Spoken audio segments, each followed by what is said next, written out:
I just want to take a moment and say that I'm glad that this chapter was 20 pages, but on top of that, that means that Nakaba-sensei might be in better health than he was. I don't know, but hopefully so, because the artwork of this chapter, the designs of the characters and everything when it came to this chapter looked really, really good.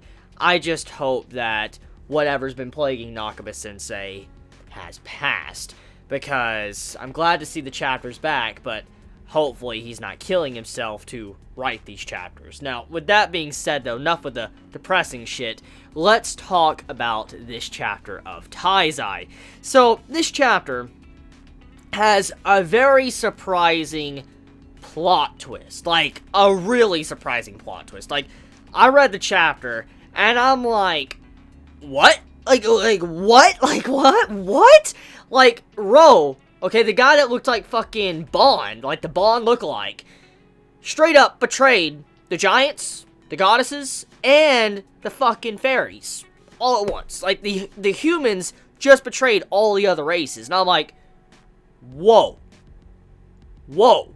This explains a lot now. This explains a lot now why King's advisor doesn't like Bond.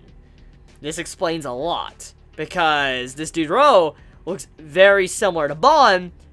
Obviously, she's gonna hold a grudge towards humans or someone that looks like Bond, or looks like this dude. And then so, yeah, this explains the aggression towards Bond in the past. Instantly explains that aggression going on. So, that makes sense now.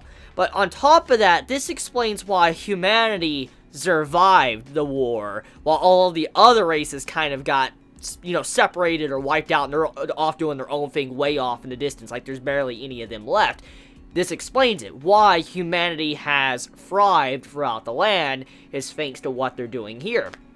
Causing rebellion, rising up, and working with the Demon Clan. And it just makes so much sense now when you see this chapter and you compare it to the present time with how humanity is pretty much all over the entire world, while, demons, they're no longer really around, giants, there's barely any of them left, along with fairies, and, Goddess Clan, they're nowhere to be found besides in their, realm where they're at. This explains a lot now. It explains a lot why humanity is still around and none of the others are really around anymore. It's thanks to this, what we saw in this chapter. So, that, honestly, I just did not see coming. Even though it makes sense, I just didn't see it coming. Because of the dude that looked like Bond, to just the way he was having this convo with Meliodas, and all of that, I just figured that this dude was a good man. Especially with how he was talking to Jaharde, how he was just having a fine, casual conversation. I thought it was gonna be fine, but no, this man straight up kills a fucking giant, kills a fairy in cold blood, turns around and is like, I'm gonna kill all of you, Stigma, you're all going to die. And you see other, people, other humans standing up and fighting as well, and they say that their goal aligns with the Demon Clan right now. So I'm like, damn, this is pretty insane. And it does make sense in a way, because, as we do know, the Goddess Clan, or Rudisil and all that, what he wants and what he wants to accomplish, what they desire, it's very selfish, and they believe that they're way above anyone else. They believe they're above all the other species. It's not just demons they believe they're above. They also believe they're above, giants and fairies, and also humans. And so because of this, obviously, some humans wouldn't want to be like the people that, polish the boots of the Goddess Clan. They probably want to be their own species and do what they want to do. And so that's probably why they sided with the Demon Clan and helping them out in the first place. Now, the big thing about this chapter, besides the rebellion from, the humans, we have the situation with Scylla and Galther and how they're changing the portal to the actual realm, heaven. And they're changing it to actually connect to pretty much the underworld, aka hell, where the demon realm is. And I really am fascinated about that, because we do know with whatever's happening here, something goes wrong. We know something goes wrong because there's barely any goddesses at all, in our world, present timeline. There's none at all. We know about Elizabeth, we know about, Nerabasta, that you got summoned and all that, but there's no goddesses present walking around. We know about druids, but that's the point I'm getting at. There's none roaming the lands. And the same can be said for the Demon Clan as well, besides the Ten Commandments that were unsealed and all that, or Meliodas. So when you factor all of this in, we do know something has to happen with this portal situation. And so whatever Gowther and Scylla are doing, opening up the portal, connecting it to the demon realm to bring in more, it's not going to work out. And anyone that probably comes through, it's going to be either pushed back inside of it or they're going to get killed. The main question is what exactly happens to stop whatever's about to happen here. But on top of that, though, we now know that apparently the portal didn't get fixed, even for the Goddess Clan as well, because we know the Demon Clan didn't come through, so what happened to the Goddess Clan? They didn't get the portal back up to help out, and then something else happened where all the plans were just thrown out of the window and just completely destroyed.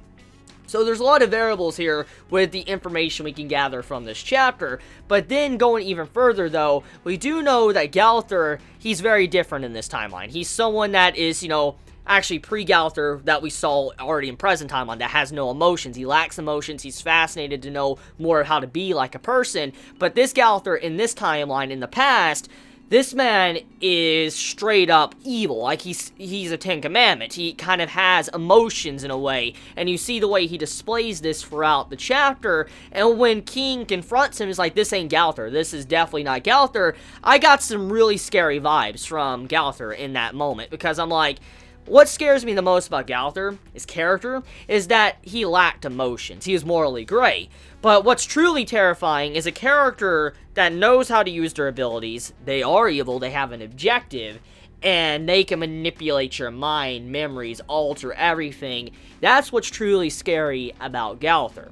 And because he's working for the Ten Commandments, I'm kind of curious to see what he did and what caused him to be in the state he was in our present timeline of Taizai, because something had to have happened. Now, I do want to point out that I don't know if it's just me, but Gowther's design, he looks very similar. Like, he looks exactly like his present-day self. However, I don't know what it is, but for some reason, when I view Gowther in this chapter, especially towards the end and all that, when he's like, oh, was I a villain and all that, like, I mean, you know, ill will or whatever, he looked exactly like Merlin. Now, I could be wrong about this or whatever. I made theories about the connection with Merlin and Gowther and all that stuff, but Gowther looked very eerily like Merlin in one panel, with the way the lips were drawn and everything. I don't know if Nakaba-sensei is trying to hint at something, but it looked like Gowther was looking like Merlin for a second in this chapter, and I'm just kind of curious exactly what that means.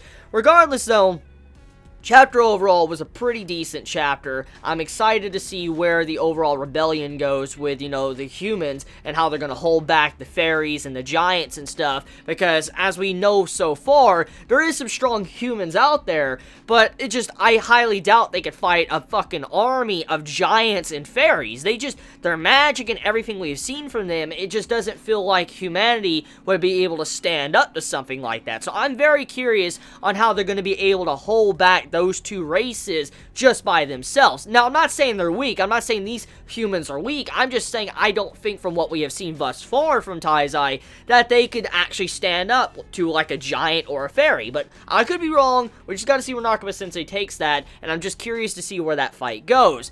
So yeah, let me know your thoughts in the comments below. How do you feel about the Gowther setup at the end of the chapter with how he might be fighting, you know, King and Diane? How do you feel about, you know, the entire situation with the gate and all that, how it's opening up to the underworld? I mean, we still need to know how they get sealed in the first place, the Ten Commandments, and most likely because of this flashback, we're most likely going to get the information of how the Ten Commandments maybe have gotten sealed or something. Some information on it, so I'm kind of curious to see where that goes too. So let me know your thoughts in the comments below. I love you all so much. You have a wonderful day or night wherever you live. Please be safe. Chibi out.